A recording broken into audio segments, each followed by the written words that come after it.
What is up, guys? Welcome back to another episode of the Sports Authorities. I'm Nathanael Rorie, and that is Jordan Hart. In this week's episode, we have a jam-packed episode for you guys. We're going to be recapping the college football playoff semifinals, as well as the other New Year's Six bowl games, recapping this week's wild NFL slate and the push for the playoffs. And then finally, we'll be recapping and previewing last week's and this upcoming week's college basketball slate, which just keeps getting juicier by the week. So without further ado, let's get right into it.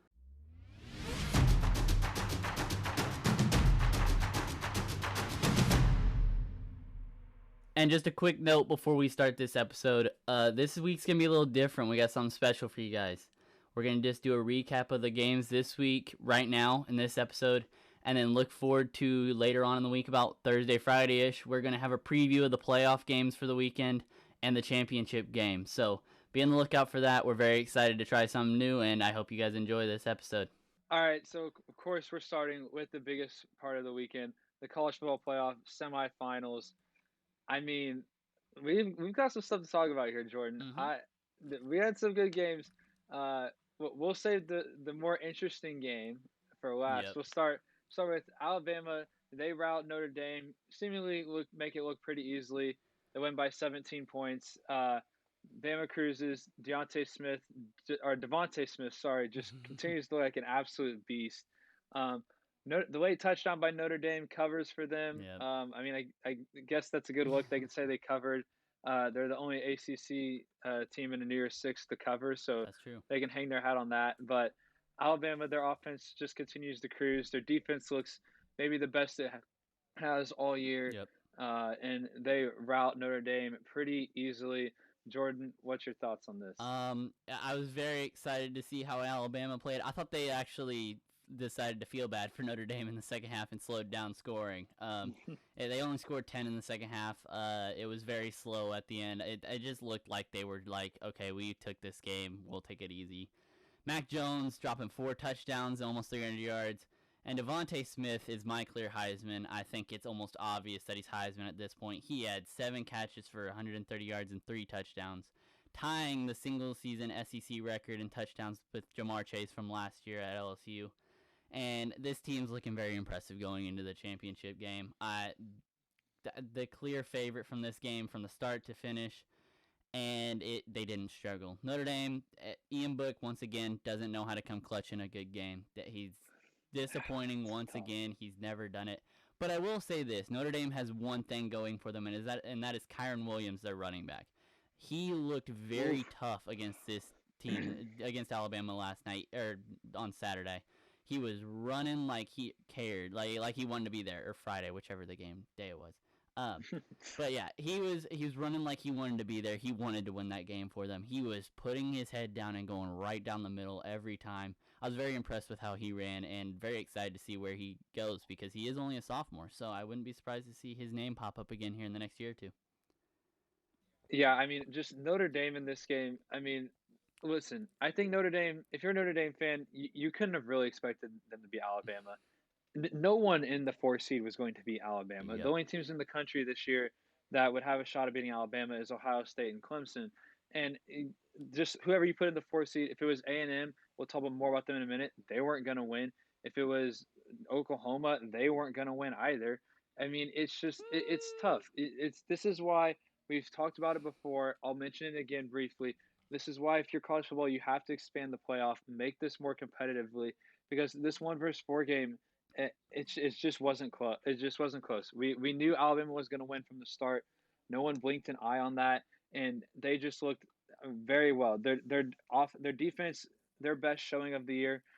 I will say though I feel about their defense the same way I felt about Clemson's defense after they played Notre Dame, and we all know what happened to Clemson's defense on Friday night.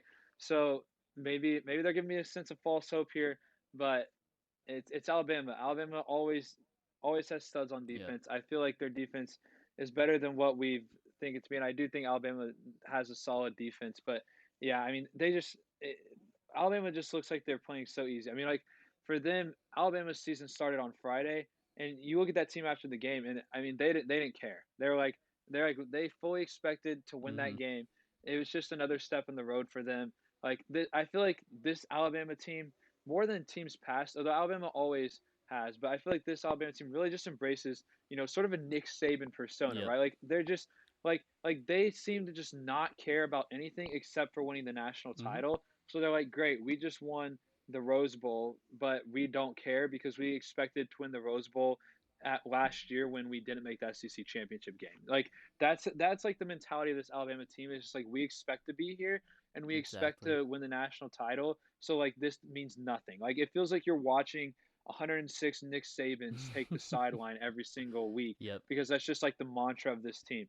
They're just a bunch of stone cold killers. It feels like, but man, I mean, we didn't even mention Najee with his hurdle. I mean, just Yeah. insane. Like that dude is such a freak athlete. Like Hmm. holy crap, what an absolute hurdle.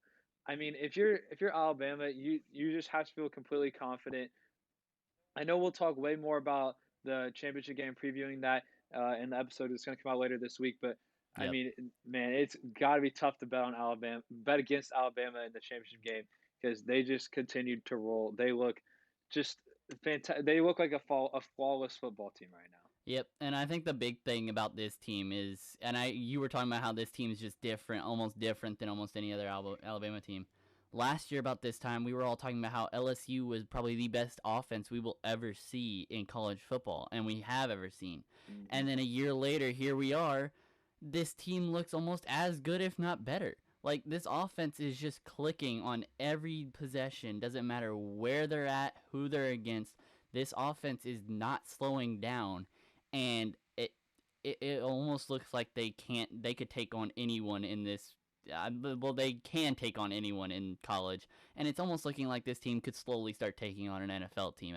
That's always the conversation is if the worst team in the NFL could lose to the best team in college, and I'll tell you what, I guarantee I you think this this Alabama they beat team the would beat the Jacksonville Jags. Yes, they'd Jaguars. beat the Jaguars They beat any the day. Jags, absolutely. But Yeah, I mean, it's just I don't know if I wouldn't go as far to say they're as good as the LSU team from last year. I think they're not as good. We sit here and we're still questioning Bama's defense a little bit. LSU's defense last year was stacked yeah, with guys like Patrick Queen. I mean, that defense was dominant. I also think that LSU team had a better offensive line. But yeah, I mean, you're absolutely right though. Bama is such a good team. I mean, they just, especially on the offensive side of the ball, they just click so well as a unit. It just looks like they're out there just playing flawlessly. Which in the difference between this Alabama offense and Alabama offenses in the past is most of your Alabama offenses in the past really rely on establishing a run, and it's more of a physical game. mm-hmm, Whereas this Alabama offense, I feel like they definitely. I sit here and we talk about how crazy good they are right now, and I'm like, man, what if this team still had Jalen Waddle? Like that'd be ridiculous. But I feel like this Alabama team they spread you out more vertically than a traditional Alabama offense does, and it's just different. And you just feel different about this Alabama team. They just put up points with seemingly such ease. It just seems like they're just walking through the park every weekend. Yep. I think that's enough of riding the bandwagon of Alabama this year. I wanna give a before we start on the second game. I want to sincerely apologize to Justin Fields. I know you watched this apparently because you went and decided to be a possessed man in this game. I'd like to apologize for all the hate I gave you last week, and I want to sincerely wish you good luck going into this next game against Alabama because you proved to me that I was very wrong about you. So I don't know. Maybe you need to hate on him for another maybe I week. It do. might I get him might. to a national We'll title. get to that on Thursday or whenever the episode comes out this week. We'll find out. We'll see if I throw some hate. But if you guys were under a rock, Ohio State played Clemson on Friday night to cap off the playoff, and Ohio State won very convincingly, 49-28. There was no struggle in this game. It looked like Ohio State's game the whole time. Justin Fields, as I said, he was a possessed man on Friday night. He went 22 for 28, 385 yards, 6 TDs with only 1 interception. I'm sorry, as soon as I watched this game and finished it, I said if he would have played like this every single game of this season, he's Heisman, no question. He would have been putting up numbers like this Oh all yeah. season. He would have been our Heisman. But that's not the story anymore. Trey Sermon looked great for Buckeyes as well. He had 193 yards with a touchdown to add on. And the Buckeyes just looked like they were all over the field. They were just everywhere. This team was getting it going on offense and defense, and I was very impressed with this team. Uh, glad to see them finally start playing at their top potential because it makes the Big Ten look even better. Clemson, on the other hand, you take this with a grain of sand. If you're Clemson, you've been here every year. You knew Ohio State was going to come back with a chip on their shoulder after last year's playoff game and how close it was. Trevor Lawrence is sitting here going, "I'm in the NFL, #1 pick. It doesn't matter. This game could hurt me, but that'd be if I got hurt. That's it." He dropped 400 yards and 2 TDs in that game. That was it. The only way it hurts him is he's not getting Heisman after that game. There's no way they give it to him. I'm sorry. He would have had to Well, win I that mean, game. all the voting for Heisman was done, was Yeah, closed before the playoffs started. So, but I mean, these games don't have any effect on the Heisman. yeah. Or if they did, if the bowl games had any effect on the Heisman, Kyle Trask would get 0 Oh, that's votes. yeah. Kyle Trask wouldn't have gotten any votes, but yeah, like I said, Clemson, you move on. It is what it is. Travis Etienne was probably the struggle for the team if you look at it stats wise. He had 10 carries for only 32 yards, so that was probably the slacking part. But it wasn't even his fault. That's honestly more just the Ohio State defense. But yeah, I was very impressed with the Ohio State Buckeyes in this game. They came out and they took care of business. Yeah, I mean, listen, I didn't hate on Justin Fields as much as you did, but I did sit here and say last week that if Ohio State came out with a chip on their shoulder, I thought they could play Clemson tight. I still didn't expect them to win that game. I sat there and thought, here's the difference. One team is Trevor Lawrence and the other one doesn't.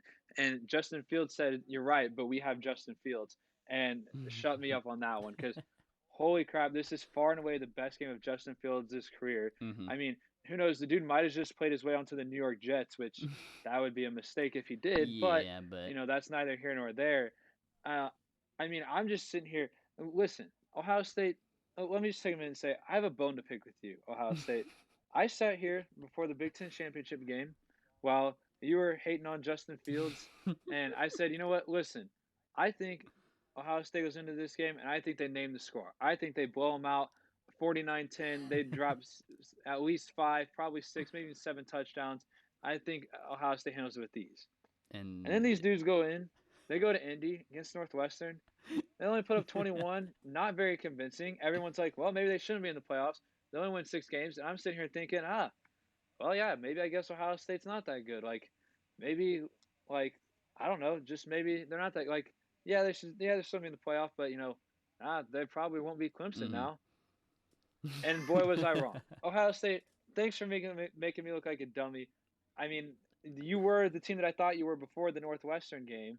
You just had convinced me otherwise after the Big Ten title game. I forgot Ohio State's tradition of making Big Ten title games interesting for absolutely no reason, as they normally do each year, whether it's versus Northwestern or Mm-hmm. Michigan State or whoever they end up playing in that game. They always love to make it interesting for literally no reason. Like, please just blow out your opponent next year, Ohio State, so that way we all don't look stupid when judging you for the playoff.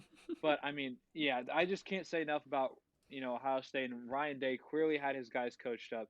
They clearly took last year's Clemson loss personally. Yep. They came back ready to lay down the hammer. I mean, just stone cold. And I mean, we've talked about the stats Justin Fields put up, but what we haven't talked about is the hit that Justin Fields Oh took by yeah. James Skalski. But we'll get into the targeting aspect for a minute. James Skalski crushed this man, crushed his abdomens. I mean, we haven't heard anything yet, which is a little worrisome. I'm not sure I haven't heard anything about what's going on there, Mm-hmm. but that man for sure, Justin Fields for sure has a couple fractured ribs. Okay, like the man could barely get on the stationary bike, and the dude just still goes out there and drops 2 absolute bombs. One to Chris Olave and one Mm-hmm. to, I can't remember the other receiver's name, but just 2 absolute bombs downfield, and I just plays the best football game of his life. I mean, Justin Fields absolutely looked like a stud. He looked like the guy a lot of us expected him to look like coming into Yep. this year when he was considered to be a Heisman candidate after he was one of the Heisman finalists last year, and he looked like an absolute stud. He looked fantastic, ridiculously good. Trey Sermon also looked very good. Chris Olave, man, I hope Chris Olave is there at number 32 for the Kansas City Chiefs because I would love to have Chris Olave catching passes from Patrick Mahomes. That's also neither here nor there. But I mean, just Ryan Day. I mean, it's funny now we're hearing. We're going into this game. It's is Ryan Day gonna have these guys coached up, ready to go? Are they gonna take this Mm-hmm. loss with a vengeance? a vengeance. Not only do they do that, they blow the doors off Clemson, and then next day we're hearing, oh, the Jaguars might be interested in Ryan Day. Like, Mm-hmm. come on, guys, let's pump the brakes here a little bit. This is only Ryan Day's second season at Ohio State. He's not even Yeah, listening to NFL interviews. Ryan Day's not going anywhere, Ohio State fans. You can feel safe. exactly. But I mean, just an absolutely ridiculous performance by Ohio State. I mean, it makes going into the championship game way more Mm-hmm. interesting. I think this is now this I'm excited for this Very. championship game again. Which I wouldn't have been if Ohio State won a close game, 35-32 or something like that. Yeah. Probably wouldn't have been as excited. Now I'm stoked for this championship game. Can't wait. They absolutely just blew the doors off Clemson. I did not see this coming, and Justin Fields just looked like an absolute stud. Yep. Now, what I want to going back to James Skalski, I don't want to talk about James Skalski's. Well, okay, let's talk about James Skalski's. First of all, I don't think that has an impact on the outcome of the game. I still think Ohio State wins. They were driving on their way to scoring. I believe their third straight touchdown of the game at Mm-hmm. that point, anyways. Probably isn't going to change the outcome. They probably still keep scoring touchdowns after that. But first of all, that should not be targeting. Justin Fields, he turns into James Skalski like that on his run. Like Justin Fields, first of all, slide. Mm-hmm. Like you're a quarterback, slide. Second of all, that's just not targeting. Like, how else do you want James Skalski to hit this man? Yeah. Like, there's people, oh, keep your head up. Then he hits him helmet to helmet. I don't think you want that. That's literally what the rule's there for, is to prevent helmet to helmet. You want the dude to dive at his ankles? You want him to roll over his knee? Like, how else is James Skalski supposed to tackle this Yeah. dude? There's no valid argument. And my problem here is not that was called targeting, because if you look at the rules, I guess, yeah, that is targeting. The problem is with the rule targeting itself. Targeting in college football, it's not been great for the last couple years, and this year has only been accentuated. That I feel like 9 times out of 10, when targeting's called in college football, you hop on Twitter, and the majority of people are like, that kid should not have been Mm-hmm. ejected for that hit. Exactly. It's not that hard. College football, let's just adopt the flagrant system. It works so well in basketball. You have Mm-hmm. your flagrant one, your flagrant two. 2 foul shots on the ball, and if it's flagrant two, it's egregious. Some dude just elbowed some dude in the face on purpose, then he's ejected. It can be the same way in football. Yeah. Flagrant one, 15-yard penalty, it's a personal foul, you're good. If flagrant two, someone's really head hunting, like launching their Mm-hmm. body, helmet to helmet hit. You know what I'm talking about? Those egregious targeting calls. Then it's flagrant two, and they're ejected from the game. It's not that hard, college football. It's really not that hard. Just adopt it. Make everyone more content with the product on the field, because a guy like James Skalski should never be sitting on the bench for the last 2.5 quarters of his college football career because of Mm-hmm. a call like that. And no one in college football should. I mean, Yeah. it reminds me of the Missouri Arkansas game several weeks ago when Nick Bolton got ejected Mm-hmm. off of a terrible targeting call. It's like so many of these calls we disagree with, because it ends up with guys getting ejected for an entire game, and when they just really shouldn't be Yeah. ejected. Like, that's just it. We have to have like a flagrant one, a flagrant two system here, or because I like the goal behind targeting is to decrease helmet to helmet hits, and keep guys safe. That's great. Like, that needs to be there, Mm-hmm. and the NFL honestly needs to have something more established like a targeting. But you just can't have it to where it's either they're ejected or there's no penalty at all, because as most of the time these referees are going to say, well, that should be a penalty, so we're ejecting Yeah. him, because they don't want to be like, oh, that's not a penalty, when the dude that just got hit is now sitting over here with a Mm-hmm. concussion. Like, it's just, targeting is terrible. I hate it so much.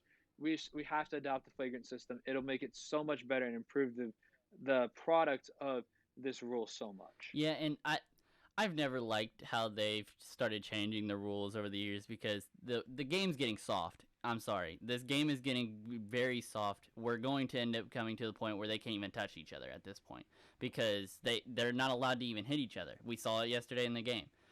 I get it. Where the big thing about playing in the main sport is mainly football. The main problem is we want to limit injuries. That's fine and all, and I understand that. You are literally taking two big guys and ramming them into each other and seeing what happens. Injury's going to happen. That's fine. They know that. That's why they're still playing. They want to hit each other. That's literally what most NFL or not NFL football players want to do. You can't just start being soft because a guy got hit hard. Like, that's all it was. Fields got hit hard. They called it targeting out. That ruined that. Like you said, it doesn't affect the outcome, but it is a big fault. That is a big problem for Clemson and on defense now. That it Mm-hmm. does struggle because of that. I don't think it's as big of a blowout if he's still there, but it is still a big loss for them. It just ultimately comes down to the game is getting a lot more softer, and it's not just football. It's almost every sport at this point. We're getting more rules implemented to keep the players safe, but it's almost hurting the game too much to where it's almost not enjoyable anymore. There's a reason why hockey has its little system with fighting. How people they'll just start duking it out on the ice. That's the whole reason I ever watch a hockey game is to see a fight. I'm not into hockey that much, so if I do, it's mainly because I want to see two dudes hack it out on the ice. Football, you can't even hit a dude and you're out for the game. Like, I agree with you. The flagrant system is a good idea for football. College football needs to integrate it into their system some way. Something has to be done because soon we're going to get to a point where players can't even hit each other and keep playing the game because they're going to get a foul called on them every play, and we're just going to see flags thrown by the zebras every single play, and there's going to be no point in watching the games anymore. Something needs to happen, otherwise the game's going to get boring and we are all going to stop watching it, and sports in general are going to turn this way if we do. Something needs to happen. I agree the flagrant system is a good idea, but I think it's just we're slowly realizing more and more that it it's the leagues are becoming soft. Like today, I don't know if you saw the play in Yep. the Vikings Lions game where Kirk Cousins got hit on a 4th and 6 play, sacked, Oh, and they called it roughing the oh, passer. so egregious. He hit him. He tackled him. He tackled him with force because he has pounds on his body to hit someone like that. That's it. Nothing else. And now it's a flag on the field. They're getting the ball back on a first down, and the game doesn't matter. It's the Lions and the Vikings, but it's just stuff like that we can't keep doing this because it is going to make all these fans angry with the refs, and it's going to end up start affecting the viewership of the sport. No one's going to want to watch it because you're Yeah. not allowed to hit anybody. That's the whole point behind football. You like watching the Mm-hmm. big hits. Like back when Jadeveon Clowney hit the kid from Michigan in the Outback Bowl a couple years ago. One of the Whew. best hits ever. There was no foul Oh, on that. That was a clean hit.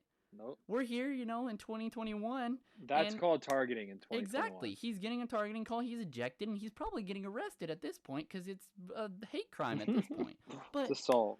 it's just it's stuff like that it irks me because we can't have a game where someone gets a big hit and get excited about it because it's a flag thrown and the team's getting affected by it. I agree with you. Yeah. I'm glad you brought that up because it was very annoying to see that. But yeah, I agree. Something needs to be done. One last thing about this. My entertainment from this game came in the after the game when they had some interviews. First of all, Dabo Swinney, no regrets ranking Ohio State 11th in the coaches poll. He says, they're a good team. I said that. I just didn't think they played enough games to be ranked in the top 10. That's how I felt. I knew they could beat us. They came in, they're a great team, and they beat us. I don't agree with him. I think he's secretly hiding the fact that he's in pain that he just lost to a team he ranked 11th on the coaches poll. But you know what? You got to keep a straight face for the camera. That's how we always do. And then also, poor Trevor needs to shave his stash. I don't know if you saw this on Twitter Oh, anywhere. that was The so Zoom brutal. call, they were doing Oh interviews, and the man. lady forgot to mute, and she goes, "Poor Trevor needs to Oh, shave his brutal. stash," and he's in the middle of talking, and he just stops and he goes, "All right," and then continues. He Like, goes. it was He so goes. He goes. embarrassing. Thanks. It's just a great way, or not a great way. It was a poor thing to happen to him It's after. painful to Yeah, it was very watch. It's a little painful because painful to he's watch. already talking about how the game went and it didn't go well for them, and then she's sitting here, Hmm. doesn't mute, and talks about his stash. I loved the entertainment from this stuff, the little post game interviews and stuff. They lighten my day up. I'll get to another one later, some post game stuff. But I love watching some of the post game on Twitter because there's so much entertainment that comes from it. But yeah, Yeah. this game all around Hey, was just a bunch of listen. craziness. Listen. I'll just say my 2 cents on those interviews. On the Dabo part, yeah. I mean, it's Dabo. Dabo probably. I don't think Dabo underestimated. I won't. I don't think Dabo was like, oh, they're not that good. They can't beat us. Mm, Whatever. I guarantee you, Dabo Sweeney prepared like they were the number 3 team in the country. I think yes, is Dabo, sticking to his guns a little bit here. Of course he is. But it's Dabo. Like, what else do we mm, expect from Dabo? I love Dabo Sweeney personally. He's one of, if not maybe my favorite coaches in college football. I love Dabo Sweeney, yeah. and I think what Dabo Sweeney's trying to say is, of course, after a loss and they get blown out, it's all gonna look different. But I think what he's trying to say is, hey, look, going in, I thought they had the 11th best resume in college football, and Yeah. whether you agree with that or not, That's what he's saying. He's not saying that they were the 11th best team in college football. He's saying he thought they had the 11th best resume in college football because the only teams they'd beaten were Northwestern and Indiana. Now, is that the 11th best? I don't know. We need to go look. We'd have to go look through it and say whether or not they're probably a little bit better than the 11th best resume in college football. But Yeah. that's what he's trying to say. So maybe what we should look about more here is Dabo was only judging people off resume when you can't really do that in a season where not everyone plays the same amount of games.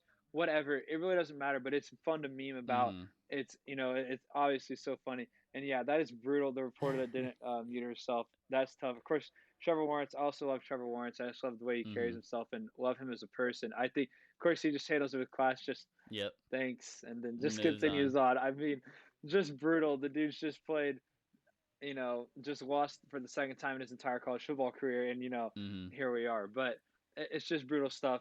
Enough talking about the semifinals. Let's move on to the New Year's Six bowls. The first one I want to talk about is let's start with Iowa State. They rout Oregon.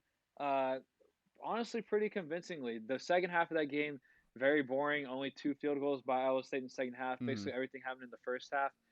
But a pretty entertaining first half. I mean, Iowa State looked good. Brock Purdy looked good. His stats from this game weren't great, but they ran the ball very Mm-hmm. well. After the game, Brock Purdy announces that he is coming back for his senior year at Iowa State. Yep. Probably a good move. This is a pretty good draft class for quarterbacks, and Way I to think hear it. Brock Purdy probably needs another year in college to refine himself. Definitely. But Iowa State, they look pretty good in their win over Oregon. Yeah, like I said last week, wasn't very intrigued by this game, so wasn't gonna really watch it. Looked at it a little bit on Twitter and looked at it on ESPN. It didn't really surprise me. I mean, I was surprised about the fact that Iowa State did end up winning this pretty easily. But one thing that did stand out to me seeing this game, Iowa State's defense forced 4 turnovers in this game. That's a big difference, especially considering looking at the score. It was probably the key for this Mm-hmm. game, considering that if you look at the stats, it was not a very strong game from Brock Purdy, considering that he didn't even break 200 yards. But Yeah. that was a very big thing for the Iowa State defense to come up. And if you didn't notice, the Big 12 actually showed up big in bowl games this year. I don't think they lost a game in the bowls, if I'm wrong. Or I don't know if I'm wrong, but I'm pretty sure when I heard something that they didn't lose one this year. I could be West wrong. Virginia won, Texas won, Iowa State won, Oklahoma won. Did Oklahoma State play in a bowl game? Yes, Yeah, they they did. They played beat Miami and beat them. Miami. Yep. I think they Um, went 5-0. If I think not, that's all the yeah. I think that's all of the Big 12 teams. So yeah, I think you're right. Yeah, I think they did. and The Big 12 did show up in and it bowl brings up games. my conversation from I tweeted about it after Ohio State wins, and of course, my Hoosiers had to go and let me down after I tweeted it, but it brings up the conversation of conferences and which one's the best one and worst this year because of no conference or non-conference play. And everyone was talking about how, the Big 12, they didn't have anyone that was really strong and the conference just overall sucked. Now we're coming out of it. Bowl season's over. We've got the championship game next week. They didn't lose a game this season in the bowl season. Mm-hmm. They looked like one of the best conferences out there. They handled an SEC team with ease, which I'll get to next. Iowa State handles a Pac-10 team. And in the end, it just looks like this conference was probably one of the top, if not the top, of the conferences. I'll give you the SEC is probably number one in my opinion. SEC definitely Absolutely. takes it, but I think Big 12 is second. ACC, in my opinion, doesn't look very strong after this week. It looks pretty weak, just like in college basketball. It looks like it's probably one of the bottom conferences this year. But all in all, this game wasn't that intriguing, but it did end up having some big impacts, considering that we're talking about the conferences and who looked good and not. And this game had a very big impact, considering that they took ease over the Ducks. But yeah. Here's my thing. I hate the debate about which conference is better. First of all, there is no real measuring stick for which Mm-hmm. conference is better. Second of all, here's the problem with everyone. Everyone likes to say, "Oh, bowl games don't really matter. You never know who's going to show up. Opt-outs. You have all these different variables in bowl games." Mm-hmm. Because let's just be honest. Let's call bowl games what they are. They're exhibitions. They do Pretty not much. matter. Like the outcomes of these bowl games absolutely do not They don't matter. even They go to don't your matter for record. recruitment. They don't matter for your record. I mean, congratulations. You can get a T-shirt that says you won the Goodyear Cotton Bowl. No one cares. No one cares. Yeah. It's really not that big of a deal when you're a Power 5 program. Of course you like the win. If it's a New Year's Six, it matters a little more. But let's be honest, it just really doesn't matter that much in the grand scheme of things. And then, we all like to sit here and go, oh, bowl games doesn't matter. They have all these opt outs. Then we always sit here and use this measuring stick for conferences.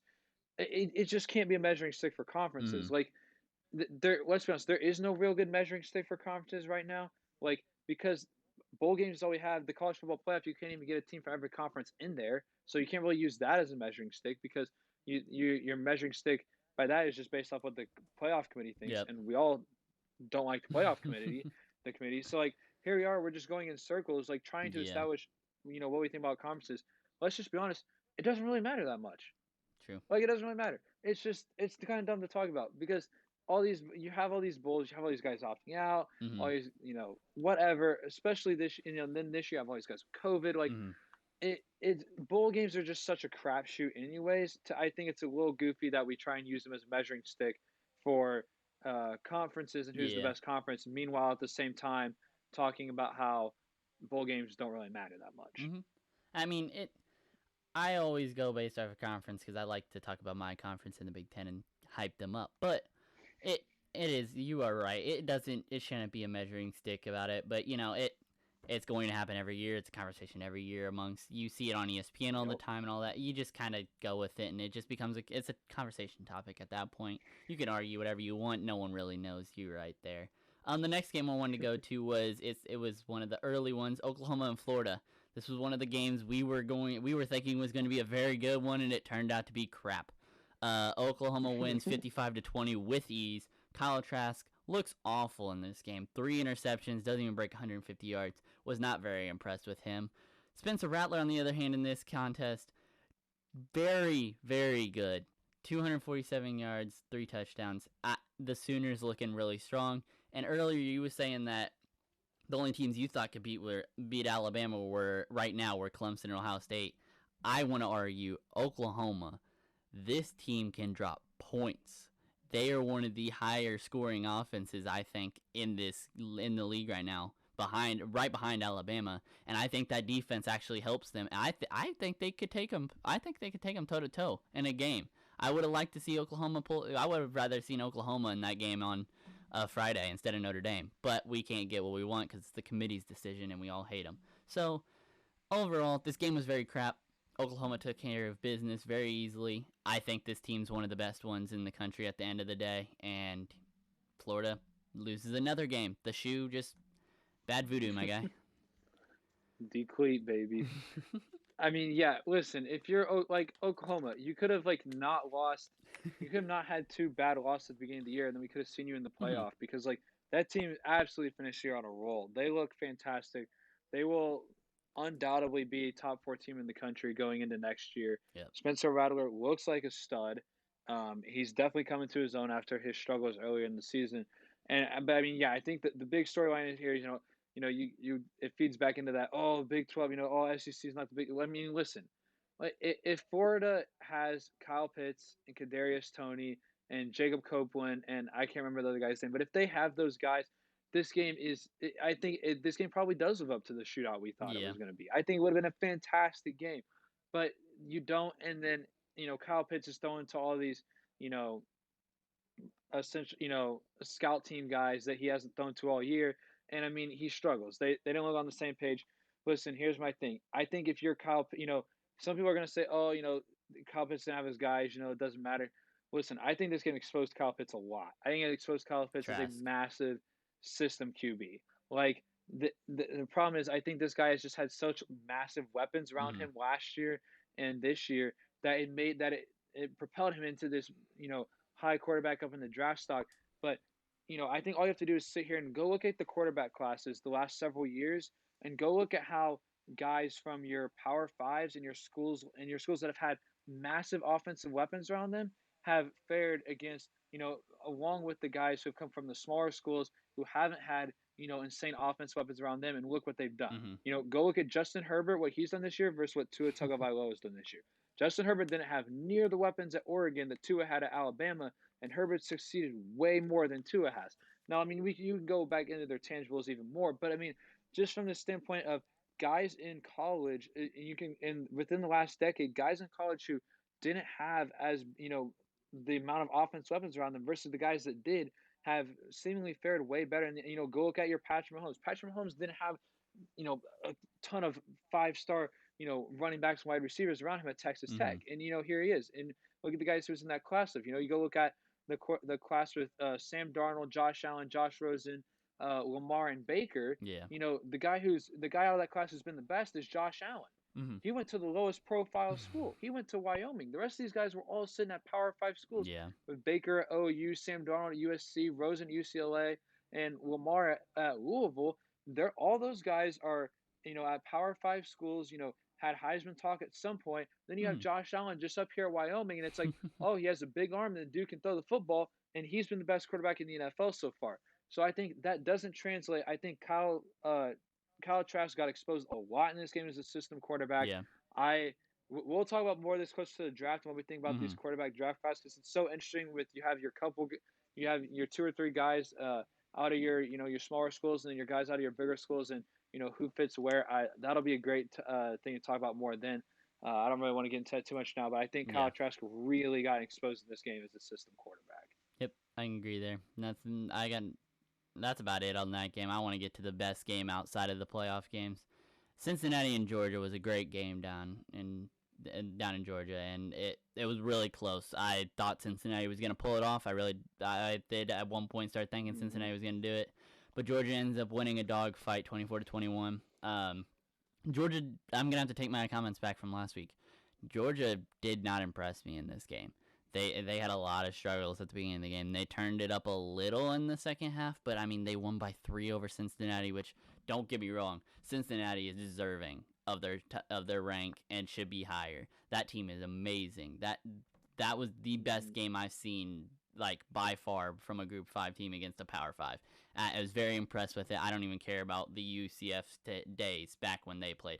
I really liked that Cincinnati team against Georgia. And,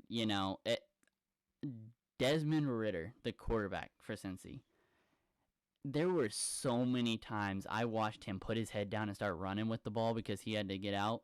And he would get hit, get knocked out of bounds, get up in the dude's face and tell him, I just did that, get off of me. And then keep running the ball down the field and moving it. That dude is a dog, and he's only a junior. So Cincinnati will be a name to remember next year because I guarantee you this kid's going to carry that team again. And I really hope so because I'd love to see him in a big bowl game next year. Like I said, though, Georgia didn't impress me. JT Daniels threw almost 400 yards but only had 1 TD. Very weird stat line to know. And then I liked this tweet. It was Rodrigo who? Jack Pottlesney, however you pronounce the kicker's last name. Kicks a career long to win this game. I don't remember. It was like 54, I believe, 54 yards. It's just something like that. It was a good kick to finish the game. Another Georgia kicker helping throw Georgia up there. This was a great game. Watched it all the way through. I really enjoyed watching this game. Georgia, not very impressive for me. Cincinnati, very impressed with them. Excited to see them next year, but man, if I'm a Georgia fan, I'd be a little worried about that game. I'm not going to lie. Going into next year because they were hyping this game up like it was the preseason for how next season is going to go and how they were going to destroy this team and they're going to be the ones walking over everybody next year. And then they walk in and they almost lose this game to Cincinnati. So if I'm a Georgia fan, I'm holding my head a little bit and wondering what happened. But yeah, that's about all I got for this game. Yeah, if you're Georgia, I think you're hoping that you have some more weapons come in next year on the offensive side of the ball to help JT Daniels out a little bit. Yeah, like you said, he did throw for a lot of yards, and this game was just oddly low scoring. You look at the stats, and you think that something didn't add up here. Mm-hmm. I think some fumbles kind of played into it a little bit. Just a weird game, especially in the second half. Georgia, they find their groove in the fourth quarter and end up taking it. Since he really struggled to move the ball on offense, they had an offensive lineman or two go down. That really affected them. Georgia, like after that happened, Georgia started really getting a ton of penetration. Yeah. On the Cincinnati O line, made it really hard for the Bearcats to do what they wanted to do. Before that, they had looked pretty stinking good on offense. Mm-hmm. Cincinnati played a big part in this game. Listen, the worst part, my biggest takeaway from this game, and I hate it, is that Cincinnati, and I saw this on Twitter, but Cincinnati losing this game, Cincinnati had to win this game to prove to the playoff committee that they could be in the playoff next year. Not this year, next year. So now Cincinnati, they sit here and have an undefeated season. Not sure how they can be any more impressive. Then they lose to number 9 Georgia, Yeah. and so now next year the playoff committee, Cincinnati can go 10-0, 12-0, whatever again, and the playoff committee is gonna be like, well, they did that last year and they lost to Georgia, so why would we put them in the 4 seed and think they can beat the number 1 team in the country? Yeah. And I mean, I hate that. I hate that's why the committee thinks that. I hate that that's how it is. But But it's the unfortunately, sad that's just truth. how it is. It stinks for a group of fives. I hate it. We need to expand the playoff. It just can't come quick enough. There can't be enough games that make me say we need to expand the playoff. Like guys, we need to expand the playoff. Mm-hmm. It's not that hard. Let's freaking expand it. One last game that I wanted to talk about before we move on from college football was last night, A&M and North Carolina. Yep. This game was surprisingly a thriller. North Carolina, they have their two top running backs, which are fantastic backs, and one of their best wide receivers opt out. They Mm-hmm. still play a tight game with A&M. End up losing by 2 touchdowns late. The score is not indicative of how the game was. This was a Definitely. very tight game. It was Carolina led 27-20 before A&M decided to score 3 touchdowns unanswered. But Mm-hmm. hey, I mean, Kellen Mond is a stud, but dude, Devin Ashani, I think that's how you say his name. That back, I believe he's a true freshman for Yeah. A&M.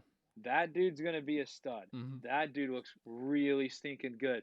But here's the thing. I mean, I think this game's closer. I think Carolina maybe wins. They definitely cover. They might win if they have those running backs and wide receiver. Yeah. Here's the thing.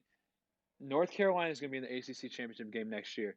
Mark my word. It'll be North Okay. Carolina and Clemson in the ACC championship game next year because Sam Powell is a beast and this North Carolina team is good. They have guys returning. Mm-hmm. This North Carolina team will be really good next year. They'll be a top 10 team in the country and they'll be in the ACC title game against Clemson. I that's a hot take. I'll give you that one. I was I enjoyed this game for the most part. Like you said, they were up at the end of the third. They were up 20-17 on A&M. Uh, Mm-hmm. A&M's rushing just did all the scoring for them. They had 5 touchdowns from rushing. I believe Kellen Mond even had a touchdown for himself rushing. But this was a great game for the Aggies. They stuck it to the committee and showed them that they made the wrong decision because 2 teams came out and them and Notre Dame went into their games, and we saw how that went. I think it was a great game for them and Jimbo Fisher. North Carolina, like you are giving me a hot take there, and I'll talk more about that when we get into some preseason stuff for next year. But it's a possibility. This team is young, as we've talked about before. Sam Howell, the quarterback for UNC, is a good quarterback. He's inconsistent right now. He was 58% on completion percentage, but he's only a sophomore. He's gonna get better. I guarantee he stays his senior year because he has no reason. He's not a top prospect for next year, so he needs to stay for his 4 years, build up some momentum, get some games played. He's going to be really good in the future. I like your hot take on UNC, but for some reason I still have my Miami hope. I really hope Miami one year is going to be the U like they used to be, and I think next year could be it if their QB gets healthy again. But man, yeah, you're right. I don't know. I could see it. I could see it happening. It is a hot take though. I don't know if I would say for sure UNC gets in next year, but this game was great. Both teams were very good until the end. It just kind of got away from UNC. The post game. This was the other post game I wanted to talk about. Did you see the wheels on Jimbo Fisher, man? Dude, they need to suit Jimbo and put them I in a know. defensive end. Dude was Woo! sprinting everywhere, trying not to get that Gatorade bath. They did end up getting his left shoulder. I saw that, but man, Yeah. for how old he is and to only be After he pulled the hammy. yeah. Did you hear him in his post game interview? He said whoever it was is getting punished. I know that for sure. But all around, I loved this game. It was a great game to end the bowl season for this year. Yeah. And yeah, that was pretty. The last thing I wanted to say about this game, you said you feel like A&M stuck it to the committee. I don't think A&M stuck it to the committee at all. They won by 2 touchdowns. Notre Dame beat North Carolina by 17. So Notre Dame beat this same team by more, and that was North Carolina with their top 2 running backs and wide receiver. So I feel like A&M didn't stick it to. I mean, listen, A&M showed that yes, they are a good football team. They still went out and won this football game. A&M a great football team. They're number 5 team in the country for sure. But listen, they didn't. It wasn't like they went out here and won 35-7 and it was like, look how good we are. Like we were better than Notre Dame. I don't think they proved they were better than Notre Dame. They proved what everyone thought, that they're a great team. They're absolutely a top 5 team in the country. But listen, I don't think it doesn't matter. Like they didn't stick it to the committee in my opinion, Mm-hmm. and it doesn't matter anyways because I still think. I mean, if that's how this went against North Carolina, they probably get their doors blown off by Alabama just like Notre Dame did. So Mm-hmm. I don't think they stuck it to the committee. But I mean, what do you know? It's a bowl game. It Yeah. doesn't matter. We'll move on to next year. We'll see what happens then. The last college football topic I wanted to talk about real quick was the University of Texas. Mm-hmm. Oh boy, they fire Tom Herman after their bowl victory over Colorado, and they hire Steve Sarkisian, Alabama's offensive coordinator. Sark will stay at Alabama through the national title game, Mm-hmm. but you know, the interest, here's my thing. I'm not a University of Texas fan. Absolutely, it's horns down for me. Horns down. Especially for you, Tom Herman. Not a Tom Herman fan at all. Really don't like Tom Herman. Tom Herman shouldn't surprise you as a University of Missouri fan. There was a quote by an athletic director. Several years back. He said, "Take a school like the University of Missouri. Our bad years are our bad years are their good years." And I would just like to say that we've accomplished more in the SEC than they have in the Big 12 since that quote. So, just once again, horns down for you, University of Texas. I'm a little bit surprised by this move, though. Tom Herman, listen, is Tom Herman the guy at Texas? Probably not. I don't think he was going to Mm-mm. get them over the hump, to get them on the same level as Lincoln Riley is at Oklahoma right now. But I'm not sure that Steve Sarkisian is that guy to get them over the hump. I mean, I think he can be, and I think it's a good hire. I'm just not sure. Like your Tom Herman. Tom Herman improved this year. With Sam Ellinger. Mm-hmm. That Casey Thompson comes in that bowl game, looks really good. They also have Bajan Thompson, who's also a freshman. Like they have some guys that look like they could be really good next Yep. year, and it's interesting the fire Tom Herman because as much as I dislike Tom Herman, it does appear that Tom Herman had started to get the recruiting wheels going. Listen, Mm-hmm. you have no excuse to not recruit at Texas. Yeah. Like Texas is undoubtedly one of the top 5 most popular schools for college football recruit. Like number one, you're in Texas. Number two, you're at the University of Texas. That's all you need to recruit well at Texas. Okay, like you have it made out for you. So Mm-hmm. it looked like Tom Herman had started to get the wheels going again there, and they seemingly start the process all over. They fire him and go to Yeah. Steve Sarkisian. I'm not sure what I don't think it's a bad move. I don't think it's a great move. But I also don't know who you would have hired that would make me feel that this is a great move. I think Steve Sarkisian is the right guy. You have a guy who, he deserved another chance after what happened at Washington and Mm-hmm. USC. Things just didn't go his way, outside of football. And I mean, clearly what he's done at Alabama, he has that offense looking like one of the best Alabama offenses I've ever seen. Mm-hmm. So absolutely, he's deserving a head coaching job, and I think this is a great fit for Sarkisian. I think Sarkisian's not Yeah. necessarily an absolute dynamite recruiter. He's not some guy who's going to go, going to go to Mm-hmm. an Auburn and all of a sudden bring them to the level of Alabama.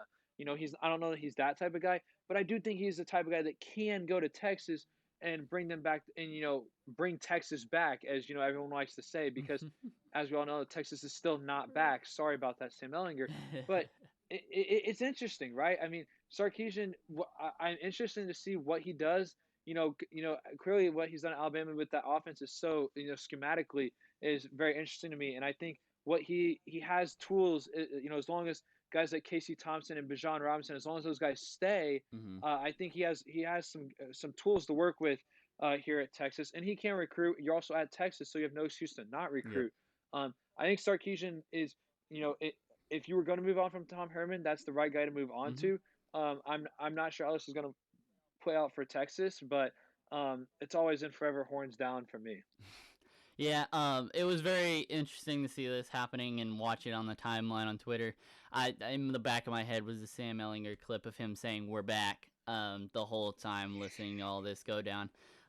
If I'm Tom Herman, I take this time to realize you were in a bad situation in Texas. That team, he had to get it. The problem when you go to Texas as a coach is you have to turn it around as soon as you step in that door. If you don't turn that program around, whew, and within like the next 2 to 3 years, you're gone because that team is that program is the program where they expect championships in the Big 12 at least, if not national championships. So if I'm There's Tom there's Herman, a little bit of unrealistic expectation with Tom yes, Herman. probably. But if I'm Tom Herman, I'm sitting here sigh of relief. I think what he needs to do right now is he needs to go to Nick Saban, bow down on his knees, tell him, "I look, give me a spot on your staff, let me develop for another year or two, and then he's getting a great coaching job here in a couple years again, and he can start anew." Yep. But honestly, Tom Herman, sigh of relief. I think Steve Sarkisian is the right guy to go here. I think if we're Texas though, and you're that program, if you're going to go with this, you need to pump the brakes after a year or two, because I don't know if he's going to get you there right off the bat. I think you need to give him time, let Yeah. him get used to this recruiting, and then let him build up the program, because he's going to have some pieces, but if he doesn't put it all together, they're going to have a rough year the next year or two, and Texas isn't going to like that. But if they pump the brakes, let it work out, I think it's a great move for them. And Tom Herman, sigh of relief, like I said, he didn't want to be. He should. If I were him, I wouldn't want to be there anymore because he couldn't get anything going. We're back the whole Yeah. time and just couldn't do it. Yeah, last thing on this before we move on to the NFL. I think uh, Sarkisian takes over a Texas program that's in a better state than it was when Tom Herman got there, Mm-hmm. right? Like Tom Herman took over for Charlie Strong, which was just absolutely Yeah. disastrous at Texas. And the program when Tom Herman took over was not, it was not, regardless of what people thought it was still pretty well in shambles, just like it was when Charlie Strong got Mm-hmm. there. Sarkisian takes over a team that just went 7-3. Like Texas is not bad. It wasn't, Yep. 6-6 like it was last year. They was 7-3. Mm-hmm. They were improved from last year. They're going up. You have young guys that seem to look good. I think Sarkisian takes over a program that's in a better place than was when Tom Herman got there. But yeah, listen, there's going to be unrealistic expectations. Mm-hmm. Like if you're Texas, you have to give a guy like Sarkisian, unless something disastrous happens, there's like a 3-9 season or something terrible like that happen. Yeah. He has a terrible year like that. You have to, if you need to give him 4 or 5 years to make a run at a Big 12 title, because I know you're Texas and you're supposed to be right there with Oklahoma every year, but the matter of the fact is the last decade you haven't been right there with Mm-hmm. Oklahoma, and right now you're not right there with Oklahoma. Like Lincoln Riley is going out here and he's just producing Heisman quarterbacks every single time, and it looks like Spencer Rattler very well could be the next Heisman quarterback he produces. Like you're not over here producing a Heisman Mm-hmm. every couple years. So you're not on that level right now. So I think that they have to get some more realistic expectations, or they're going to find themselves right back in the same place in the next 3 or 4 years. Yep. 100%. And I think with that, we move on from the college football and we move on to the NFL games of the day. As we said at the beginning of the episode, this was the last week of the NFL before the playoffs.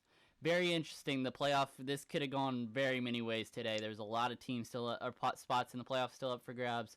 A lot of different ways this could have gone, and it started out pretty impressive win by the Browns today. They clinched their first playoff berth since 02, and they get the Steelers again next week.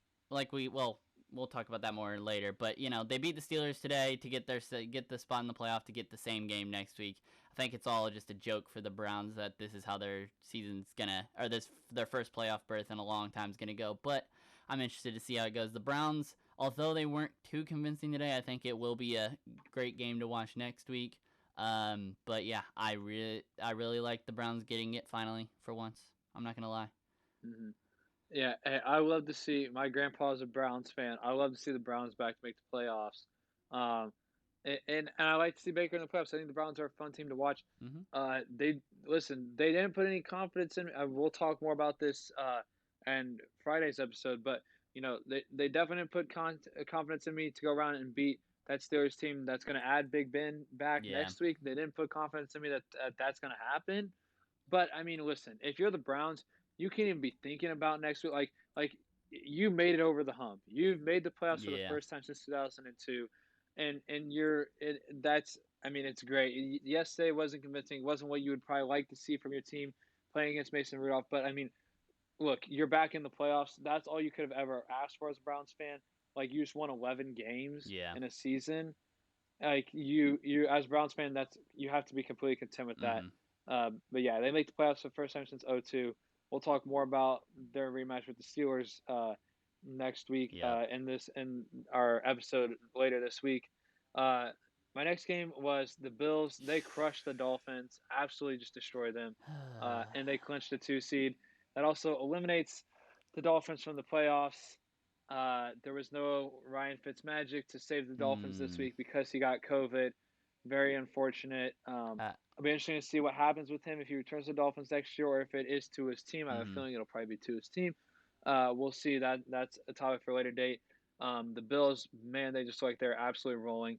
They hang what 49 on 56. the 56. Yeah. Jeez, there's another touchdown. Josh Allen. I even noticed. I had this game. I was watching the Browns Steelers. I had this on my other TV, Mhm. and I hadn't even noticed they had taken Matt Barkley out. Yep. They were still just scoring at such an easy rate.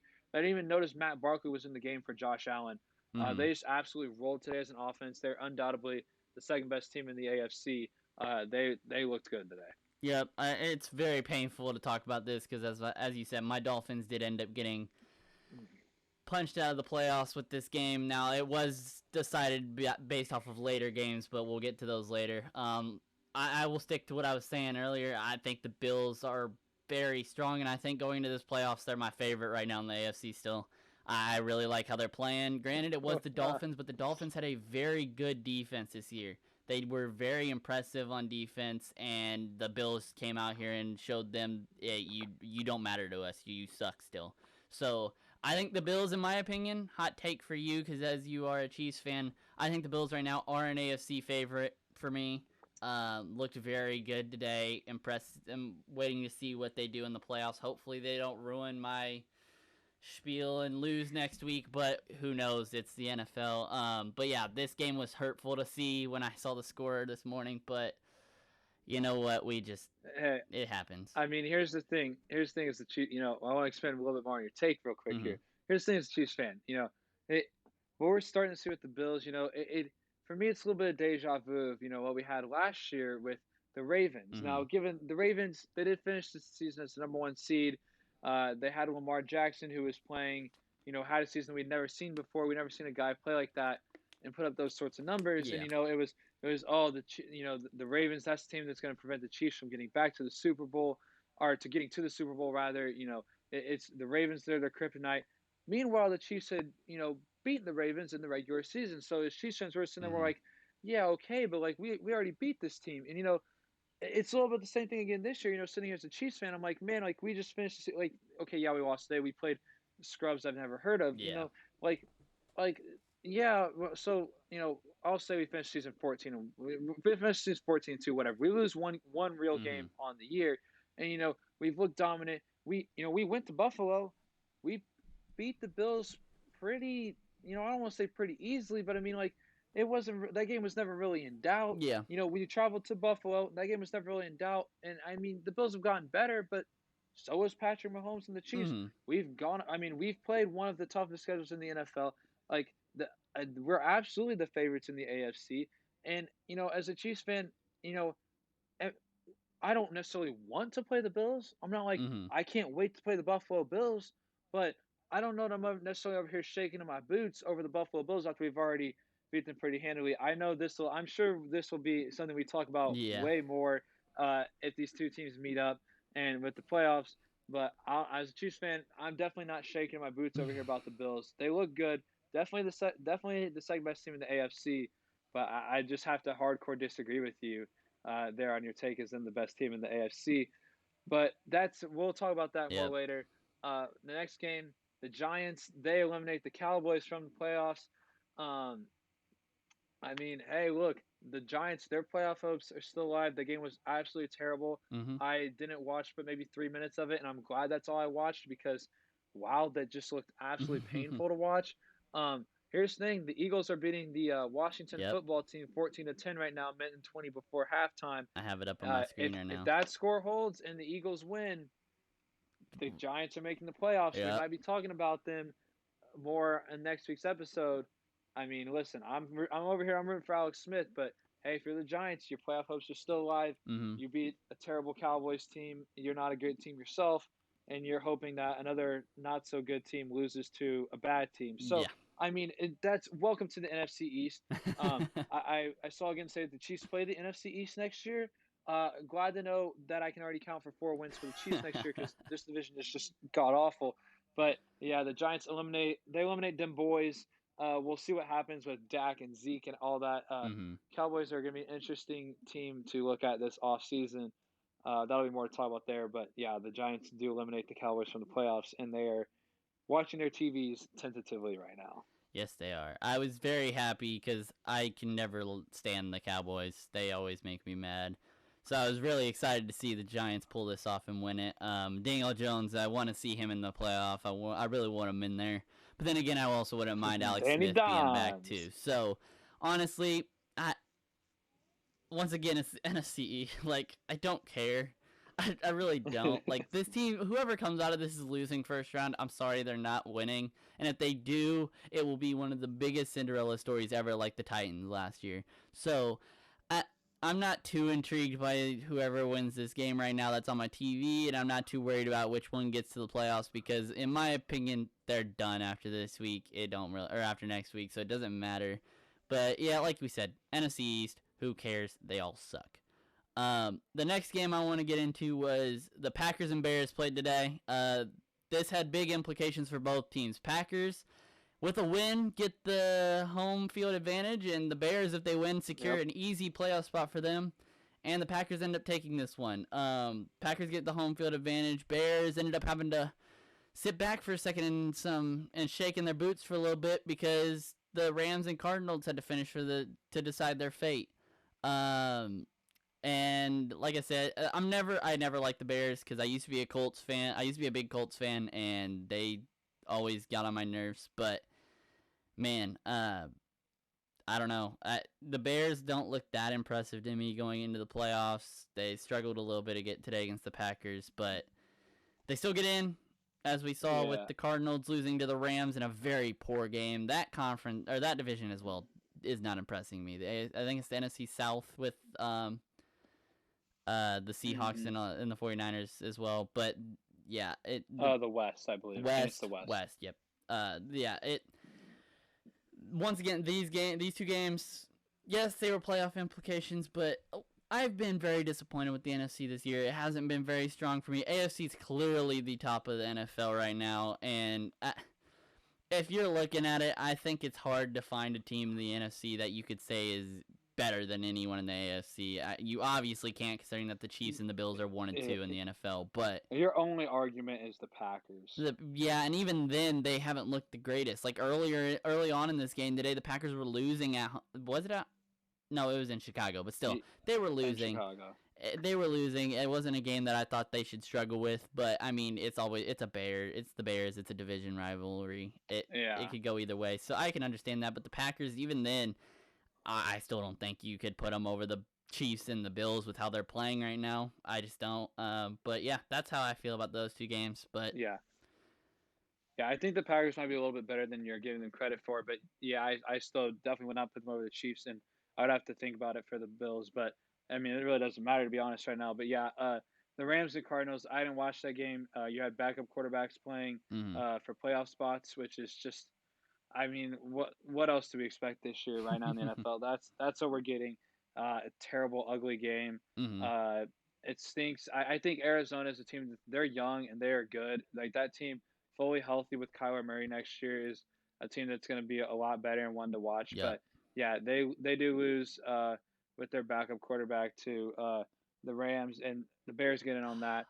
Yeah, like you said, I'm going to be I'm not very confident in the Bears either. They're sitting there 8-8. I mean. That's not a very good season. I mean, I have no confidence in Mitch Trubisky to go out and win a playoff game. But I mean, hey, here we are. Good for the Bears, I guess. Like, glad y'all are in. The last couple games we have to talk about here, the Colts and the Titans, they both clinched playoff berths with their wins. The Titans, they need a massive comeback win over maybe not massive comeback, but a big win in comeback fashion over the Texans, 41-38. And the Colts hang on to beat the Jaguars 28-14. The game was kind of close late, which was a little bit surprising to me. Expected if you're a Colts fan going into the playoffs, you probably would rather blow out Jacksonville and maybe get a little bit more confidence. And if you're a Titans fan, you probably expect to blow out or at least pretty handedly beat the Texans, and you don't do that either. the Titans do clinch the AFC South division with the win, making the Colts the wild card team. But I mean, neither of these teams look fantastic going into the playoffs. If you're the Colts, I mean, we'll talk about more of this later. The Colts are going to get Buffalo. That's going to be tough. If you're the Titans, though, you are at home against Baltimore in that Great game rematch from of last last year. year's playoff game, which could be absolutely fantastic. But we'll Mm-hmm. talk, of course, about more of those later. And make sure you check out Friday's episode Yep. and stay tuned for that. But yeah, if you're both those fan bases, just not like you took care of business, you got done what you needed to, but probably not the games you wanted from your teams going into the playoffs next week. Definitely not. The Colts, they lost to the Jaguars at the beginning of the season, so them almost losing this game wasn't too surprising to me. But at the same time, when they're fighting for a playoff spot, you'd almost think they would play with a chip on their shoulder over a very bad team. But Mm-hmm. either way, a win's a win for them at this point. You take it. You take it with a little bit of pain, like if you're a Colts fan, because you think you should blow out the Jacksonville Jaguars at home. But at the same time, you're in the playoffs, so I don't think you complain as much. You do get the Bills, so like you said on Friday, it'll be a little bit more talking about that. But you can't complain. You get a playoff spot. The Titans, it was a nail biter. I watched the end of this. The kicker almost choked it and almost sent it into overtime for the Titans. Hits the post, it falls in, so they end up winning the game. But it, if you're the Titans, if you're a Titans fan or the Titans, don't be worried about this, because if you look at the stat line, Derrick Henry rushes for 250 yards Ooh. in this game, Oh. breaks Oh 2,000 my on the gosh. year, back-to-back years, I believe, if I'm not mistaken. Now, and I think yes. I believe I that's want what to I say was yes. told. But either way, if you're the Titans, I'm not too worried. They weren't really focused on this game, if I'm being honest, because they knew either way they were going to end up getting a spot most likely. So I think they were more worried about the division, getting the top spot or the fourth spot. But yeah, Derrick Henry looked very Uh, good for the Titans. he finishes the season. He did not hit 2,000. Finishes the season with 1777 Oh, okay, yards on the year. Last year he was at 15, so he did not get to 2,000. okay. They didn't really get too close, to be honest. But But if I he mean, gets the leads the league in playoff, rushing yards again, and he averages 5.2 yards per carry, which is just for a guy who leads the league in carries to mm-hmm, average 5.2 per carry. Today he averaged 7.4 in that game mm-hmm, versus the Texans. That's just, I mean, absolutely insane yards per carry number yep, to put up in an NFL game. I mean, like you don't see that in college. That's just absolutely insane. yep. Washington football team just scored. Yes, they did. Uh, so I saw a crazy statistic pop up on the game over it. The winner of this game, or the winner of the division, I'm sorry, the NFC East, I mm-hmm. believe, is the crappy one. I could be wrong. No. Yep. Yeah, yeah, yeah. The Yeah. winner of this division gets to host the Buccaneers. That is Yeah. a joke. An 11-5 team is going to get hosted by a 6-10 team. I hope you know that. But enough about NFL. We'll get more into that on the episode on Friday. Tune in if you want to get a little preview and our opinions on the playoff and the college championship. Let's move on to the final topic of the day, college basketball. I know we had some. I know you have a very strong feelings about the games this week. I enjoyed a lot of the college basketball games. I want to start in the Big Ten. I think we both kind of want to give there. It's just a reoccurring theme every week. This conference, and I can't say it enough, is tough. You can't go into any game thinking you're winning this. Like, there is no way. Beginning of the week, there's only a couple teams I really want to hit on because it's basically just the same. Teams win, teams lose. Wisconsin loses early in the week, and it was surprising to me. They lost to Maryland. It was very surprising to me that they lost this game, but then again, it is the Big Ten, so I can't, be too upset. But then they come back and win a game against Minnesota, who's on the uprise, is what we thought. So, Wisconsin, like we said last week, it seems to be age is a difference this year, and it almost looked that way for a little bit. Maryland was a little bit of a gut check to that idea, but they did end up finishing the week against Minnesota. And honestly, I don't think the Maryland game says too much about them because it's just a game in the Big Ten. Yep. But yeah, Wisconsin, I think, still one of the top teams in the Big Ten. The Maryland loss was a tough one to take, but other than that, Wisconsin's still fine. Yeah, I agree with you on that. I think Wisconsin's still fine. A bad loss to Maryland, but you're still sitting they're 3-1 in the Big Ten, which is a pretty good place to sit right now. Hmm. Minnesota, like you said, they do lose to Wisconsin. Listen, that's not a bad loss to your Minnesota. Hmm. You're still sitting pretty at 3-2 in conference. Yep. You also absolutely blow out Michigan State. Hmm. Um, and then you come in today and they beat Ohio State at home by 17. A Very convincing win. pretty solid win there for Minnesota. So overall, a good week for Minnesota. And I mean, listen, if you're Minnesota, like you gotta realize where you're at. Like you're sitting here 3-2 in the Big Ten. I mean, if you can stay a couple wins above 500 throughout conference play in the Big Ten, that's going to leave you in a pretty good spot. Honestly, if you're Yep. Minnesota, um, listen, the next thing I want to talk about the Michigan Wolverines. Yes. These dudes, they defeat Maryland, which is like okay, like Maryland beat Wisconsin, but we don't think Maryland's that good. They just absolutely blew the doors off of Northwestern. They beat Northwestern by 19 at home. Listen, Michigan, they're sitting here undefeated, 9-0. Hmm. Northwestern's the first ranked team they've beat, the first like honestly tournament level team that they've beat. But man, dude, the Wolverines so far they are looking good. They're sitting at 16 in the country. They probably move up maybe to around 13ish for next week. Um, if you're Michigan State, hey, listen, you've got some tough games. Or not Michigan State, Michigan. Uh, we'll talk about it more in our games to watch. But Minnesota, they get that this week, and then they have Wisconsin and then Minnesota again coming up later in the year. But just Michigan, we will find out about Michigan soon enough. I'm not ready to go all in on them yet. They're sitting there. They're the only team unbeaten in conference at 4-0, Hmm. but so far they're unblemished. So can't really say that much about them. Yeah, I can give you that. They haven't really played big teams in the conference until this game today, but they looked very good in this game today. They took care of Northwestern with ease. There was no problems. I watched them earlier on in the week. They looked strong, and they've got freaking Mo Wagner or Wagner, however you pronounce his last name, his little brother on the team this year, and Mm-hmm. he's looking really good. And they're going quietly under the radar, and they're going to slide into this top 15. And in a week from now, if they pull off a win against one of these ranked teams again, pretty convincingly, I think we start talking one of the better teams in the country. Because at that point, you're beating teams that are top 15, top 20 in the nation multiple times by with ease, no problems at all, as we saw today against Northwestern. And I think it starts the conversation of, yeah, well, can they compete with some of the top teams in the country? And right now, you Yeah. can't really say much because they haven't really played anybody, but I think they could. I think this is one of my sleeper teams right Mm-hmm. now, dark horse that I didn't even know about until now. This week. Yeah, I think they're a dark horse for this season. I think they end up breaking into the top 10 by the end of next week with a win over Minnesota, I believe is who you just said. And Yep. I think it's I think it's a sleeper, and I think it's a team to watch in the Big Ten. Yeah. Um, It'll be interesting to see if they can compete with your Iowa and your Wisconsin, and your mm-hmm, Rutgers and Illinois. Those are your top teams up in the conference right now. But conversely, the team they beat today, Northwestern, they have a rough week. They uh, let the game against Iowa. They hung with Iowa for the first half, but Iowa then takes care of mm-hmm, business early in the week, and then they lose today. A tough week for Northwestern. Hey, listen, if you're Northwestern, you're still sitting there.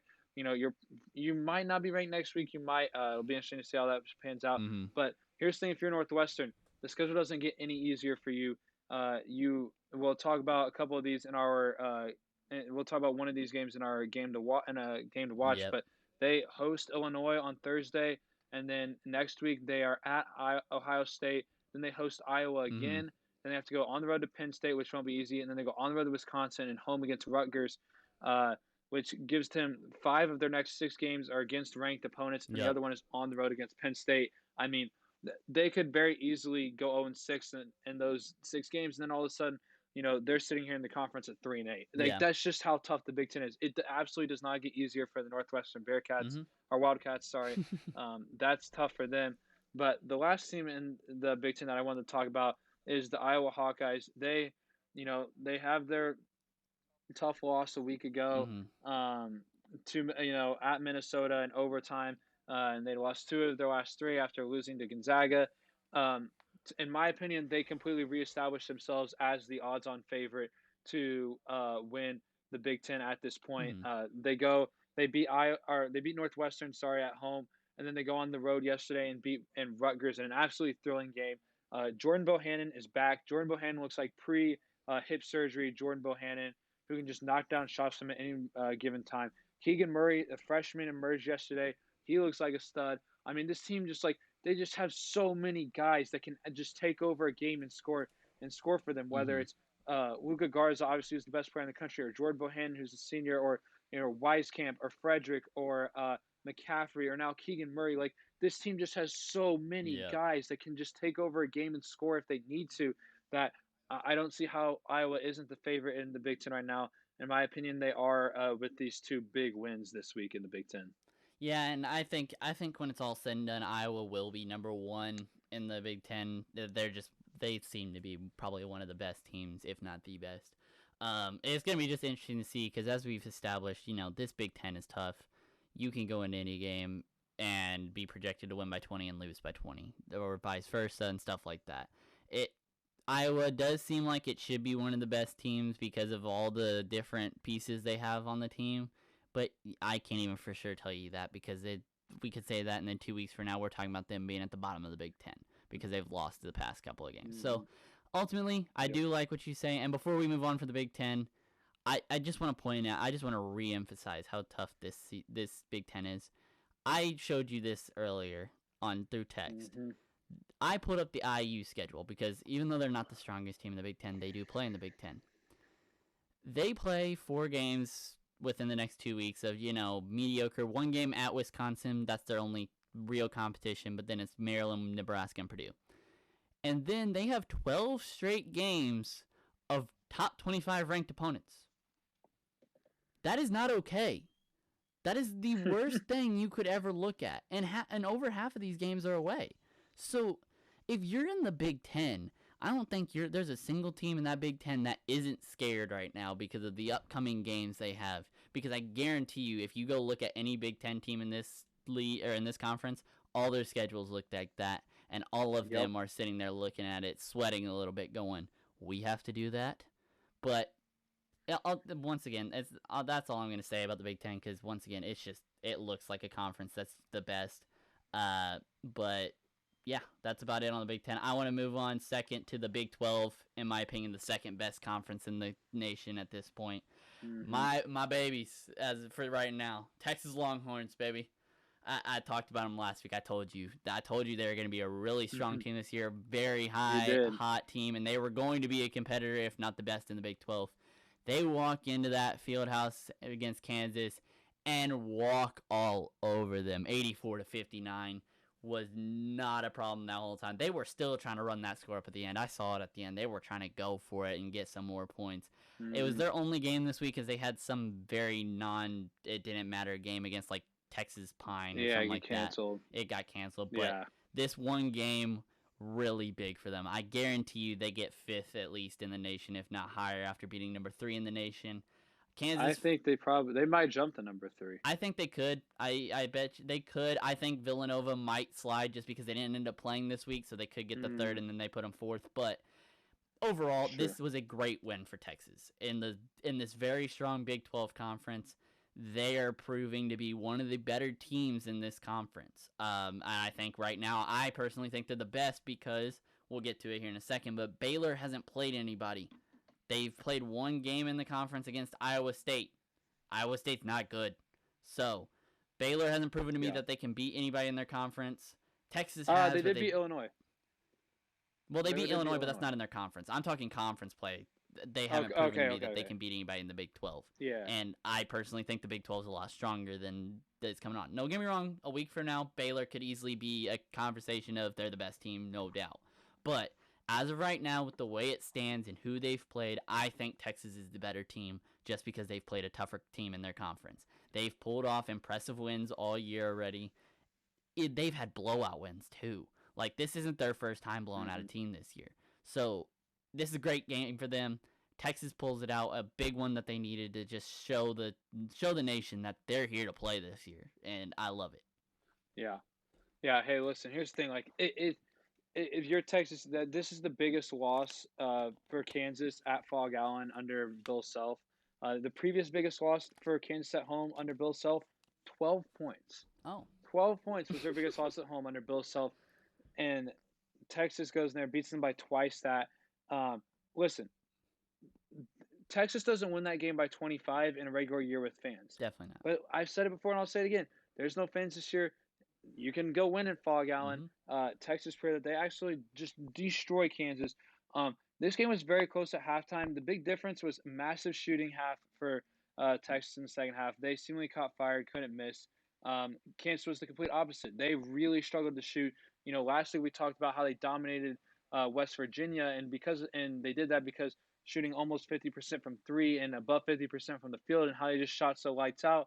And I said, last week I said, that's great, but Kansas isn't going to do this night in, night out. Like, they'll have those nights, but like they're not going to do this consistently. And then, the next week they have, a big matchup here against Texas, and they shoot 20 of 65 from the field and 3 of 23 from three. And that's the problem if you're Kansas. Like, you have to be able to beat a team like Texas when you can't shoot like that.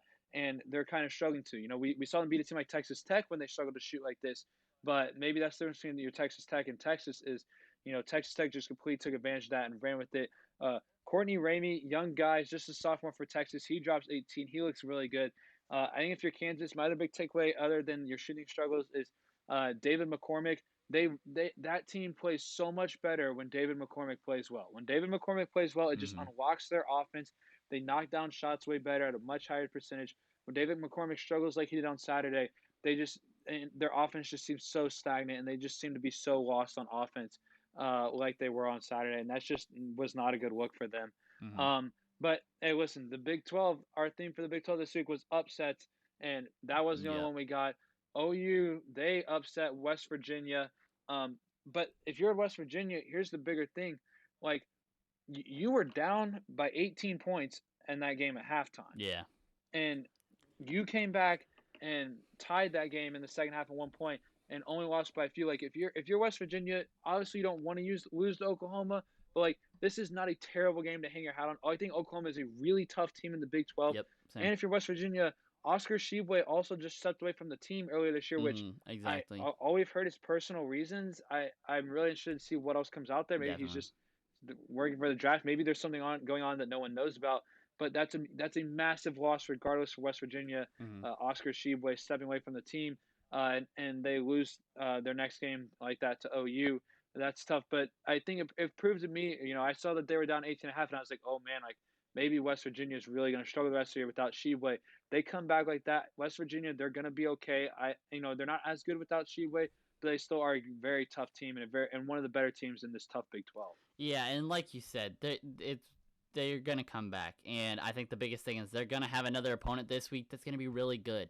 I think I believe I already have them. We have them on a game for the games to watch this week. But it's just these same tests keep happening over and over in this conference too, where Texas Tech loses to Oklahoma State this week in a very close overtime game, and both West Virginia and Texas Tech fall to 1-2 in conference play.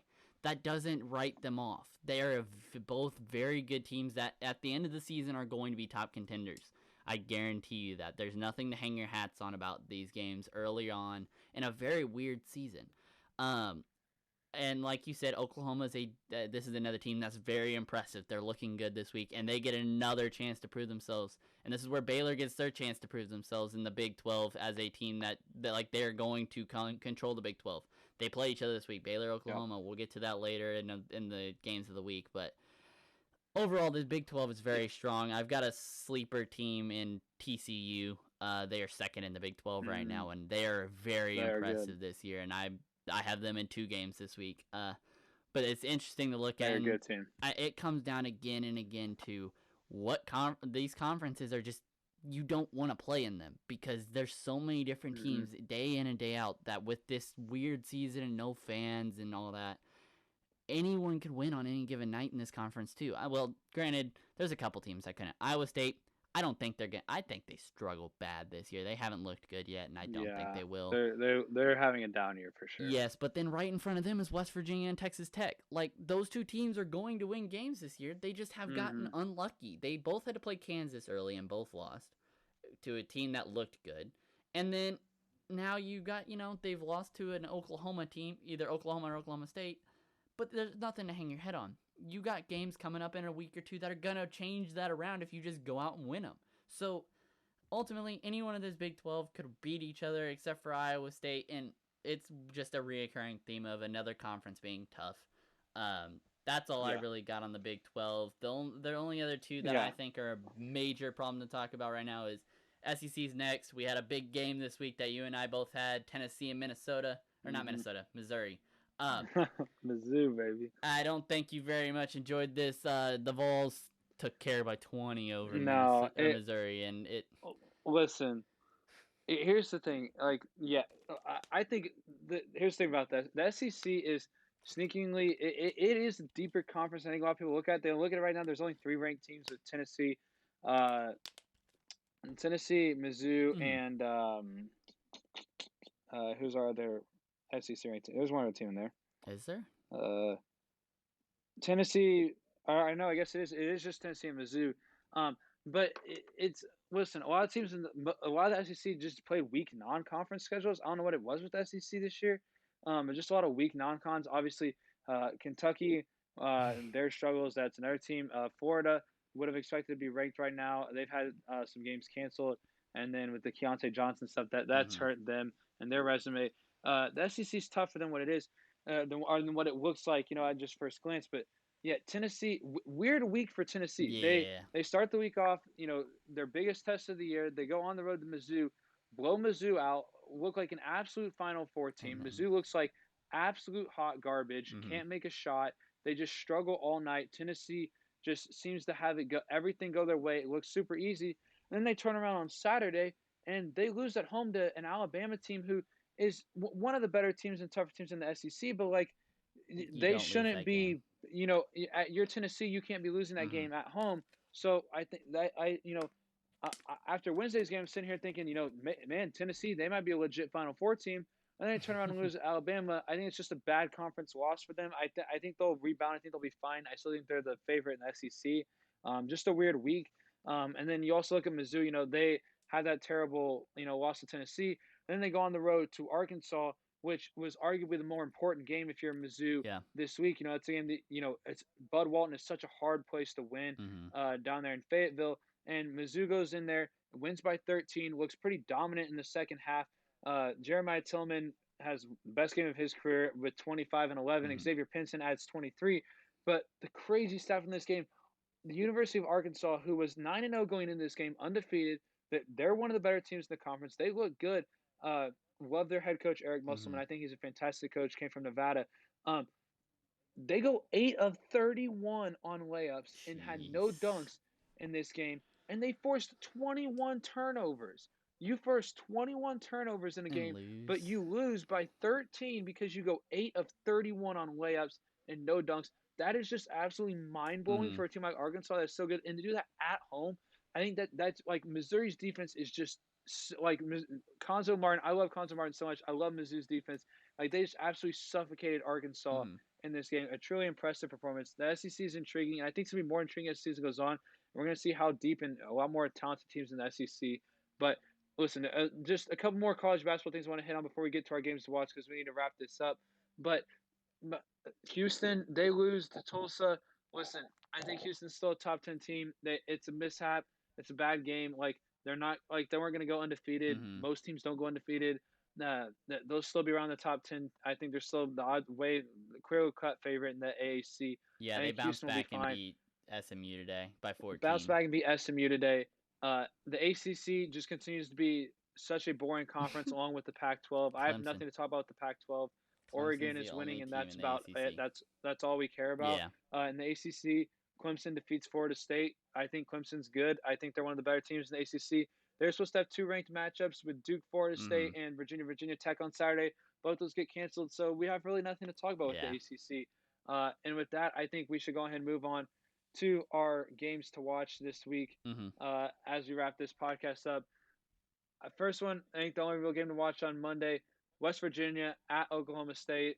West Virginia coming off their upset, or getting upset by Oklahoma. Oklahoma State coming off their upset against Texas Tech. This Oklahoma State team is good. They're tough. They have Cade Cunningham, who's a projected lottery pick. This is a big game for West Virginia, one that they need, and one that Oklahoma State can really make a statement here in this game. Yeah, no, game's great on Monday. West Virginia and Oklahoma State's a great game to watch on Monday. It's the only game to watch, and I'm very intrigued as it is a Big 12 game. Nothing more else to say other than I'm just ready to watch it.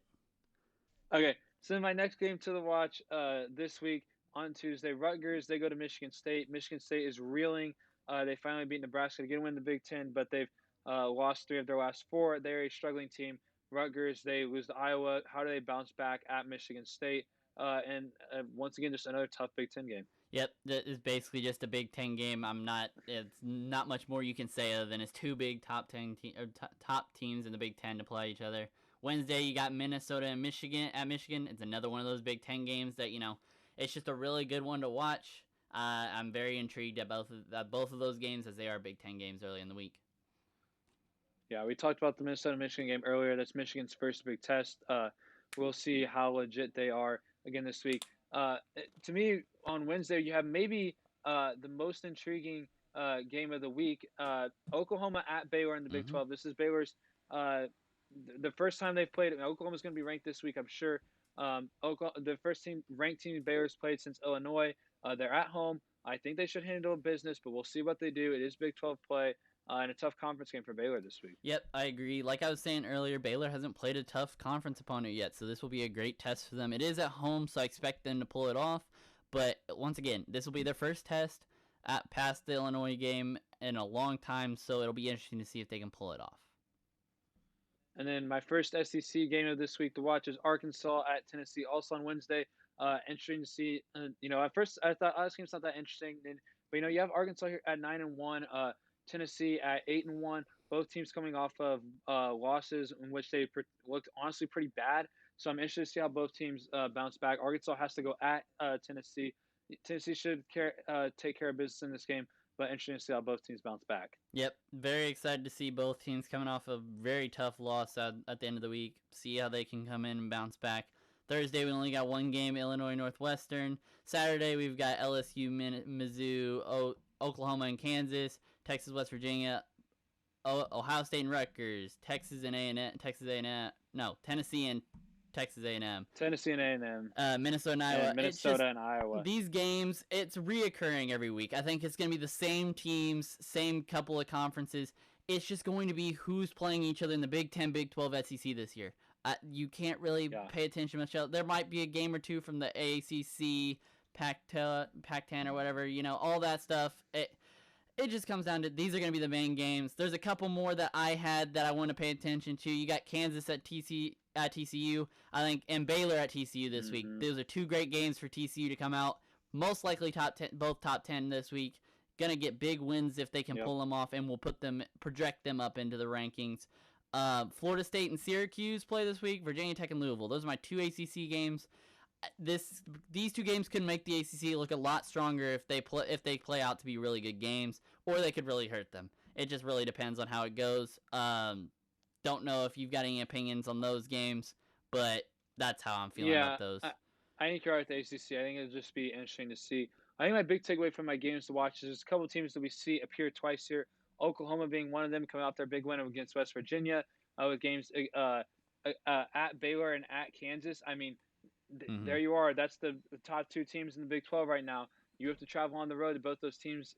If they can pick up one of those wins, I mean, you're looking at a top 15 team in the country, potentially in Oklahoma. And another team you see twice is Minnesota. We talked about them. They're sitting there at 3-2.